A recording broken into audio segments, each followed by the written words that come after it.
Isayas, 53 kabanata.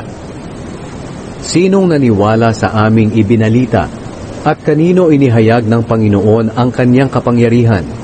Kalooban ng Panginoon na lumago ang kanyang lingkod, gaya ng tanim na lumalago at naguugat sa tuyong lupa. Wala siyang kagandahan o katangiang makakaakit sa atin para siya'y lapitan. Hinamak siya at itinakwil ng mga tao. Dumanas siya ng mga sakit at hirap. Tinalikuran natin siya, hinamak at hindi pinahalagahan. Ang totoo, tiniis niya ang mga sakit at mga kalungkutang dapat sanay tayo ang dumanas. Ang akala natin ay pinarusahan siya ng Diyos dahil sa kanyang mga kasalanan.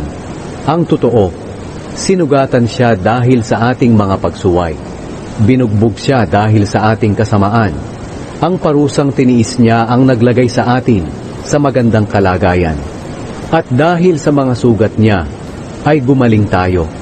Tayong lahat ay parang mga tupang naligaw. Bawat isa sa atin ay gumawa ng nais nating gawin. Pero siya ang pinarusahan ng Panginoon ng parusang dapat sana ay para sa ating lahat. Inapis siya at sinaktan, pero hindi man lang lumain. Para siyang tupang dadalhin sa katayan para patayin, o tupang gugupitan na hindi man lang umiimik. Hinuli siya, hinatulan at pinatay.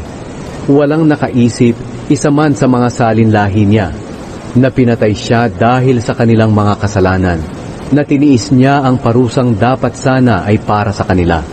Kahit na wala siyang ginawang kasalanan at anumang pandaraya, inilibing siyang parang isang kriminal. Inilibing siyang kasama ng mga mayayaman. Pero kalooban ng Panginoon na saktan siya at pahirapan.